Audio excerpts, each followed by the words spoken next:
на политичките партии, кои изнесува 0,15% од буџетот или над 4,5 милиони евра за оваа година.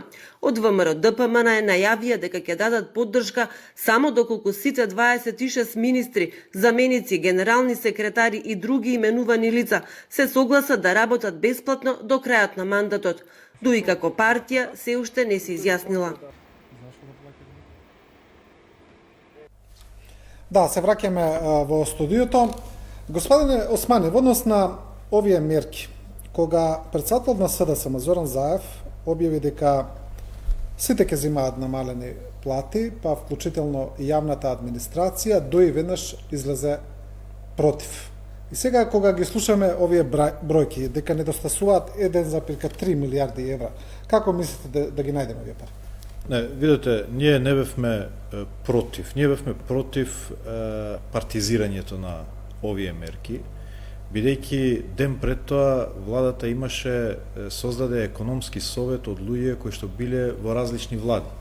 И тие блиски до оваа влада и блиски до опозицијата, со цел да се создаде една кредибилна маса на интелектуалци и економисти кои што ќе стојат позади мерките. Бидејќи сега не е време за... Ние прогласивме мораториум на политичката кампања, сега е време сите да може, а и во владата сме речиси, ако можам да кажам, повеќето, поголемите политички партии и во институциите да ги предлагаме мерките, а не во партиите. Бидејќи ако влеземе преку партиски лицитирања на мерки, неминовно тука ќе има моменти на политиканство, на партиски интереси, на конкуренција и така натаму, и тогаш не се водиме врз основа на бројките кои што ги даваат институциите, туку на некои партиски агенди. Значи на тоа беше нашата реакција, бидејќи повеќето од мерките кои што беа кажани на таа пресконференција, ние ги разговаравме предно во владата и дел од нив ги предложи ДУИ. Така да тие мерки се мерки кои што произлегуваат од институциите во кои што и ДУИ е член. И нашиот став беше дека ние нема да излеземе на пресконференција со мерки, затоа што ние сме во владата и таму ќе ги кажеме нашите предлози и нашите идеи. Во едно не се согласувавме со ставот на СДСМ, а тоа е во делот на намалување како прва мерка на платата на луѓето во јавната администрација на ниво на минимална плата. Затоа што сметаме дека постојат други начини на штедење и кратење во овој период и тоа треба да ни биде можеби една последна мерка која што треба да ја превземеме хипотетички доколку се влоши состојбата, и ние предложивме други начини на штедење и во тој дел се разликуваме, меѓутоа после тоа седнавме, разговаравме и веќе подготвуваме сценарија во зависност од бројките што ни ги дава Министерството за финансии, сценарио 1 за кратење, сценарио 2 за кратење, 3, за да ги видиме не само економските параметри, туку и социјалните реперкусии од па дури и политички и медицински реперкусии од економските рестриктивни мерки кои што треба да ги предземаме, и очекувам во наредните денови владата па и економскиот совет да предложат кое сценарио ќе го избереме, но неминовно е да се направат кратења. Во моментот, во месец март, 25% од даночните приходи се намалени, а се очекува да се намалат помеѓу 40 и 60% во другите квартали, така да ќе биде неопходно да се солидаризираме сите за да преживееме. Сите, но за тоа треба внимателност и треба координација помеѓу институциите и сите чинители во него. Значи, ова што ми го кажувате, ќе ве прашам за јавната администрација, но пред тоа, значи, вас ви пречи партиското излегување на Зоран Заев, и некако сега ова ми личи дека продолжува таа ваша тивка војна, тоа препокување. Вие на моменти се однесувате како власт и опозиција внатре во власт. Вие мислам до и СДСМ. Не, апсолутно не. Имаме од 9 наутро имаме координација секој ден во главниот координативен штаб. Видете разлики, јас имам и дома со моите. Значи, постојат разлики особено во кризни ситуации. Тоа што е став на Добро, вие ги имавте и претходно. Да, ставот на ДУИ е целосна институционализација на менаџирањето на кризата, со цел партиите да стишат во моментот додека имаме прогласено вонредна состојба и мораториум на политичка кампања, туку секој да го даде својот придонес во рамки на институциите. А среќата во несреќа е дека поголемите партии имаат своји представници во владата. Дури и ВМРО има министер во владата. Така да доколку има ВМРО некој предлог мерки, може преку својот министер или во кризниот штаб или во владата да ги представи. Дуи има повеќе министри. Исто така, СДСМ има министри. И мислам дека треба дебатата да биде во институциите и да видиме кои мерки. Ви велам, повеќето од мерки кои што беа кажани и на пресот на СДСМ се мерки кои што претходно заеднички во влада ги разговаравме, вклучувајќи дел од нив се и мерки предлози на ДУИ. Разликата е кај јавната администрација, тука суштински се разликуваме, бидејќи ние сметаме дека да, за функционерите може на минимална плата 2 месеци да издржат, меѓутоа за јавната администрација веднаш намалување на ниво на минимална плата сметаме дека може да има различни и политички и социјални последици. Да, но господин Османи, доколку како што самиот велите, од Министерството за финансии дојде предлог во насока на кратење, во зависност како што велите во која ситуација сме, и за кратење на платите на јавната администрација, тогаш како ќе постапите, бидејќи знаете како.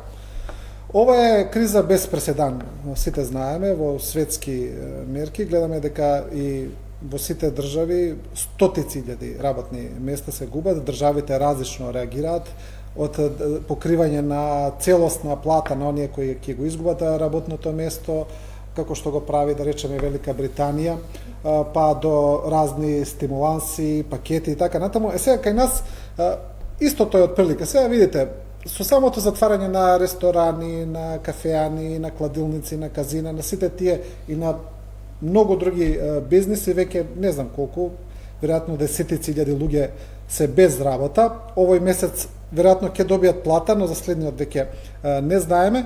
И сега ако 30, 40, 50, 60 илјади луѓе останат на улица, вие сега десите оние кои се во јавната администрација да продолжат како ништо да не било, а овие луѓе кои ќе останат без работа ги хранат нив.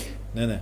И сега видете, не ли треба сите да го понесат товарот на криза? Ние вчера до касно имавме оваа дебата и јас си кажував на министерката за внатрешни работи дека да, нејзина задача е да ги има најекстремистичките позиции во поглед на штедењето. Бидејќи она е чувар на касата, за финансии, министерката за финансии, и она треба да ги предвиди најцрните сценарија. Меѓутоа има други министри кои што покриваат други сектори. Например, не може здравство да не ги има парите сега да ја менаџира состојбата. Не може некој друг сектор, безбедносните сектори да ги немаат парите. И затоа владата е колективно тело во кое што ги гледа сите аспекти и на крај носи одлука која што ќе биде најмалку штетна, па ако не може да биде добра. Јас не велам дека нема да има скратење. Ќе има силни последици оваа криза. И солидаризацијата мора да излезе на површина кај сите. Мора сега да се солидаризираме еден со друг за да преживееме и медицински и економски да преживееме од оваа состојба. Меѓутоа, дајте да ги обмислиме добро сите мерки и сценарија, затоа што можеби една економска мерка, рестриктивна мерка да заштеди пари, да направи таква социјална дисторзија, која што потоа ќе не чини и економски и здравствено. И затоа побаравме да има неколку сценарија во кои што оваа група на експерти и економисти да дадат свое мислење по однос на секое од сценаријата и кои ќе бидат последиците од секој сценарij. Видете, луѓето се доста травматизирани сега со епидемијата, не смееме да ги дополнително травматизираме повеќе. Треба да внимаваме за секој човек, за секое семејство, а при тоа се разбира водејќи сметка и за тие чии бизниси се ризикуваат поради мерката. Така да кратење ќе има, но тоа треба да биде внимателно и да биде добро обмислено. Значи, ако добро ве разбирам, не исклучувате кратење и во јавната администрација. Не исклучуваме. Еве, една од опциите која што е поприфатлива за нас е да биде просечната да се сведе на просечна плата, а не на минимална плата. Просечната плата е 26.000. Може во втора фаза, во трета фаза да биде помала. Меѓутоа, не можеме директно да одиме со најдрастичните мерки, туку треба тоа да го направиме инкрементно, односно зголемувајќи ги мерките или пак следејќи ги податоците и фактите кои што доаѓаат од терен, бидејќи ние не знаеме како ќе биде ситуацијата после една недела, после 2 недели и понатаму.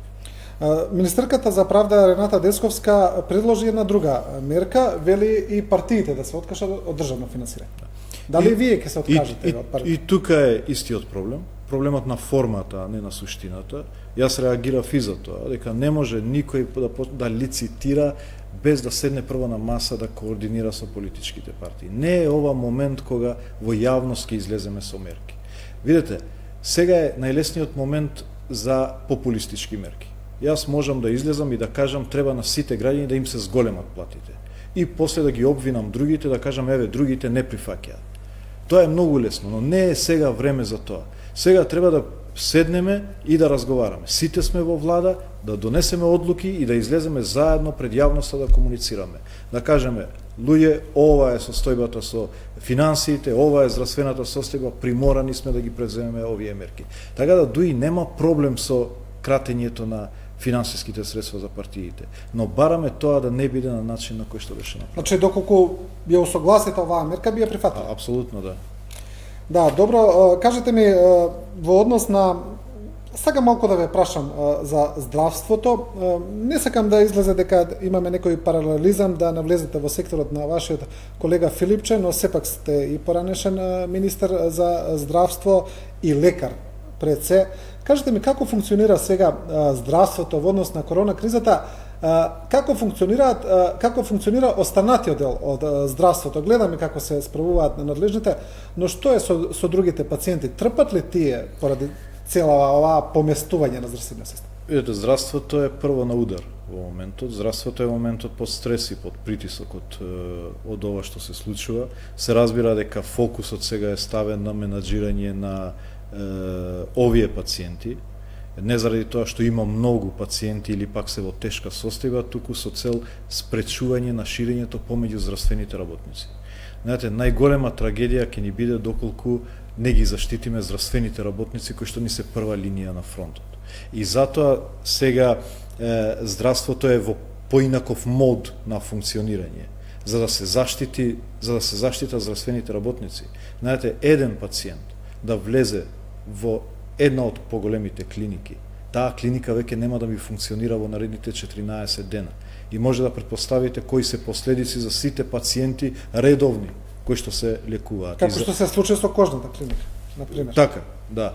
Меѓутоа има и други клиники кои што лекуваат онколошки заболувања, карциноми, па кои што не можат па да чекаат неограничено за да се третираат, меѓутоа полека се организира системот.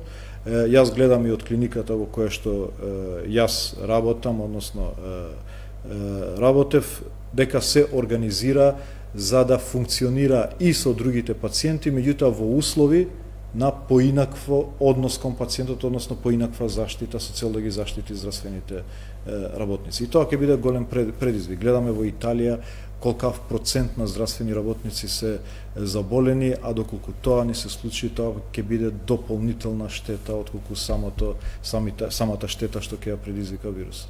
Да, кај нас надлежните велат на работа на лекар да одат само итни случаи, да се примаат само итни случаи, да се одложуваат сите контроли, но колку време може да го трпи тоа здравствениот систем за да не стане преопасно за останатите пациенти? Видете, ќе мора да се особено во некои сегменти каде што работите се поургентни.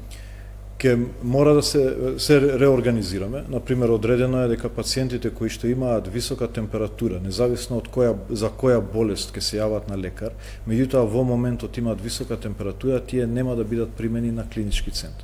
Затоа што е определен 8 септември за сите сомнителни и болни пациенти кои што се со COVID-19. Значи, прво една таква тријажа со цел да ги задржиме капацитети кои што ќе бидат заштитени од вирусот, а потоа и клиниките така треба да се реорганизираат со цел да ги решаваат приоритетните пациенти, наитните, тие кои што не може да чекаат и така да направат една динамика на лекување на истите. Значи мора сите да сватиме дека се ова вонредни околности.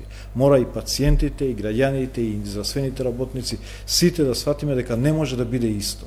Не е исто. Не може вонредната состојба да се прилагоди на нас. Ние мора да се прилагодиме на вонредната состојба, а тоа значи жртва на секој од нас. Меѓутоа сметам дека ако сме дисциплинирани, ако ги слушаме препораките, ќе ја надминеме оваа криза со минимални штети. Да, добро, имаме уште 5-6 минути до крајот, да видиме уште малку, да поразговараме за политиката, иако е очигледно дека тоа е сега тотално на маргините, на моменти може би е и дегутантно да се зборува на таа тема, бидејќи сме во таква една глобална криза, не го гледаме ни крајот, ни последиците, но што ви се чини сега вас, дали воопшто идејата за предвремени избори ќе опстане? Не знаеме кога ќе заврши ова, како ќе заврши, колку ќе трае кај нас, но мислите ли од десен натаму, што би се случувало? Види, реално никој нема време да мисли за тоа веќе во владата. Јас ви кажувам, ние почнуваме од рано до касно, само координираме состојбата со грипот. Ние во влада донесовме уредба со законска сила за мораториум на изборниот процес, што значи дека се стопира дента и се реактивира на денот кога ќе се заврши вонредната состојба. А вонредната состојба ќе заврши тогаш кога ќе процениме дека нема веќе ризик од вирусот. Кога тоа ќе биде, никој не може да каже. Дали е тоа 1 месец, дали се тоа 2, 3, 5 и така натаму, никој не може да преюдицира. Гледаме дека вирусот е атипичен, не може да се да направиме темплејти или модели врз основа на однесувањето на вирусот, бидејќи гледате дека сосема различно беше во Кина, сосема различно е во Италија, сосема различно е во Шпанија и затоа ќе мора на дневна основа да се прилагодиме на овие карактеристики на овој вирус и на ова пандемија. Да, но господин Османи, ќе се реактивира кога ќе заврши вонредната состојба. Не знаеме кога ќе заврши, но еве да речеме можеби ќе заврши во јуни, да речеме. Но пак е многу тешко да имаме избори во август или во септември. Со оглед на бидејќи претпоставам дека целиот тој хаос нема брзо да се среди. Видете, сигурно ќе беше подобро доколку после завршувањето на вонредната состојба имаше некоја политичка одлука кога да се утврди датума за избори. Но ние немавме правен механизам за тоа. За да се активира парламентот, па да утврди датум или кој да го утврди датумот. Владата можеше само ова да го направи. Да направи со уредба со законска сила да направи стоп на процесот кој ќе се реактивира во моментот кога владата го губи тоа право да донесе законски уредби. Бидејќи сега во право сте, доколку кризата заврши во јуни или јули, изборите ќе дојдат, ние ден после завршување на вонредната состојба е првиот ден од кампањата, бидејќи така ни се погоди да ги стопираме изборите на еден ден пред кампањата. Тоа може да се случи август, тоа може да се случи септември, може да се случи октомври. Тоа веќе не зависи од нас. Така да тоа е веќе виша сила кога ќе бидат изборите. Меѓутоа, ви велам, тоа е сега најмалку важно.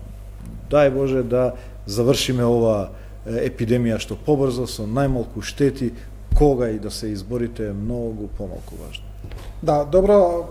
Уште на крај, уште едно прашање за епидемијата, едно генерално прашање, како се справуваме со состојбата, мислите ли дека некаде тамо во април ќе биде пикот нашиот, па потоа да почне падот на ново заразени? Видете, ви велам дека вирусот е атипичен и никој не може да направи модели или проекции за тоа. Но сепак некои генерални проекции се прават. Еве, од искуството од другите земји каде што почна порано, во зависност од мерките што вие ги превземате, но и во однос на други карактеристики. Според тоа што јас го читам од параметрите, од бројот на случаи кои што се детектираат, бројот на болни, има едно релативно споро ширење кај нас, што е причината, ќе треба дополнително понатаму да се евалуира. Мислам дека вака ќе продолжи уште еден период со ширење, се додека не се постигне одреден степен на имунитет. А ние во меѓувреме ги засилуваме мерките. Значи, Сега еве за викенд има поширок. Нашата цел е не да ја стопираме епидемијата, бидејќи не можеме, тоа веќе локално се шири, туку да ја развлечеме. Да ја развлечеме со цел да купуваме време, да добиеме на време. Се успорише. Да има помалку случаи кои што ќе ни бидат во болниците, бидејќи ако наеднаш ни се зголеми бројките, ни се зголемат, нема да имаме капацитет во болниците и колку повеќе е можно да ја развлечеме состојбата и мислам дека успеваме во тој дел, но сепак ќе зависи од тоа колку препораките ги почитуваме. Ние ги заоструваме, при тоа водејќи сметка да не направиме целосна економска и социјална дисторзија, бидејќи тоа пак ќе предизвикува здравствени проблеми. И видете, доколку поради мерките вие комплетно го ограничувате здравствениот систем да нуди грижа за другите болести кои што се редовни, пациентите ќе завршат лошо од другите болести. Така да треба да и како држава да ставите на кантарш колкава ви е штетата од едната или од другата мерка. Така да ова е комплексна ситуација во која што бара комплексни одлуки, но важно е, сум кажал, ова не е време на совршени одлуки, ќе се прават и грешки веројатно по патот, сега е време за навремени одлуки. Мислам дека владата тие навремени одлуки ги прави, ги носи и понатаму како ќе се одвива зависи од многу фактори. Господин Османи, ви благодарам за ова гостување и ве чекаме утре со добри вести од Европскиот совет. Благодарам многу за можноста. Почитувани гледачи, со ова и завршува вечерашното отворено студио на телевизија 24. Останете со нас, следете на, следуваат нови апдејти во однос на состојбата со коронавирусот, нови информативни емисии, вклучувања. Останете со нашата програма.